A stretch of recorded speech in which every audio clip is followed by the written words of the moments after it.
こんにちは。少し間が空いちゃいましたが、ちょっとだけ体裁を変えてみました。引き続きよろしくお願いしますね。さてさて、5月に伊豆を走ってきました。約1年ぶりのツーリングでしたが、特に問題もなく、2日間楽しむことができました。2日間って言っても、実際には夕方に出発しての宿泊なので、走ったのは実質1日くらいかな。天気はご覧のように曇り、映像は17時過ぎなので、もう薄暗いですね。ここは神奈川県の西湘バイパスの終点、石橋 IC 付近。少し手前に分岐があるんですが、そちらは箱根方面の終点となります。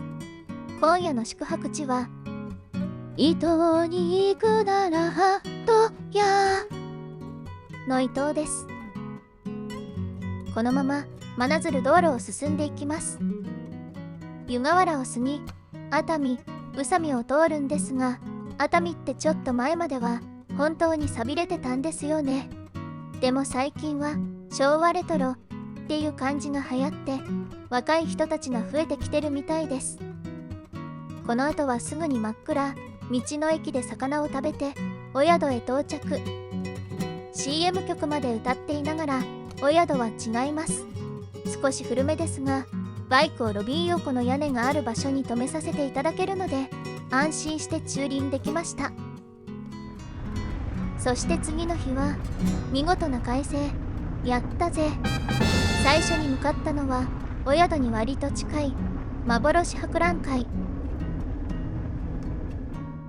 多分ご存知の方も多いと思いますが、ここは好き嫌いが分かれるテーマパーク。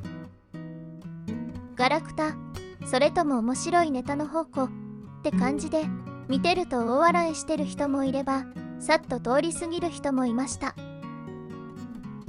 私は結構じっくり見ちゃって2時間くらい滞在してました。帰り際にはセイラちゃんのお見送りも。初めて会うとびっくりするかもしれません。私はびっくりしました。興味があればぜひ調べてみてください。その後は海沿いの135号線を南下して下田へ向かいます。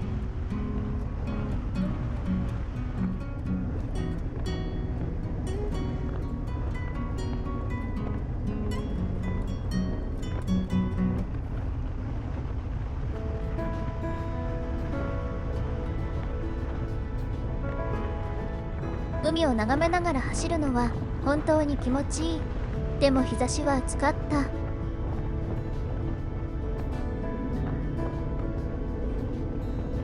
お昼に道の駅開国下田港で金目鯛のお寿司などを食べました。ここはバイクや車がいっぱいで、休みの日はかなり混んでるので注意です。こちらの写真は近くにある竜宮窟。波によって削られた岩にできた海食堂で天井が開いてる場所。めっちゃ綺麗なんだけど、駐輪場が砂地、さらに風が強かったのでちょっと大変でした。その後、河津桜で有名な七滝ループ橋を通って天城越え。ループ橋が見えてきましたよ。このループ橋、45メートルの高低差を一気に解消する二重のループでできています。乗り物用意しやすい人には少しきついかも。でも前に車がいなければ走りを楽しめますよ。画面用意しないように気をつけてくださいね。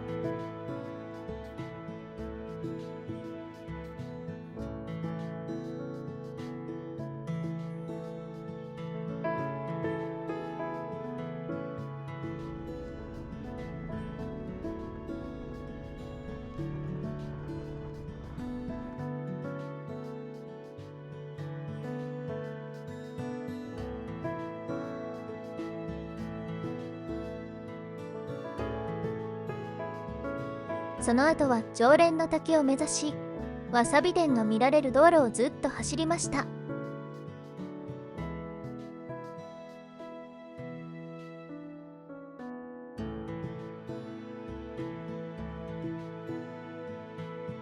信号もなくてすごく気持ちよく走れる道でした。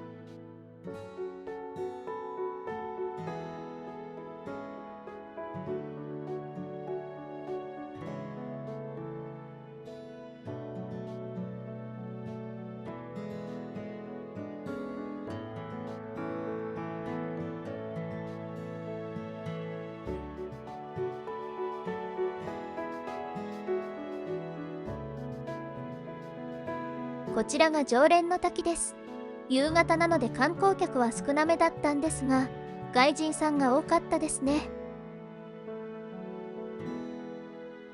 この滝を観光される方は結構な階段の上り下りが必要になりますので覚悟してくださいね。最後はだるま山で富士山を拝んでから帰ることに。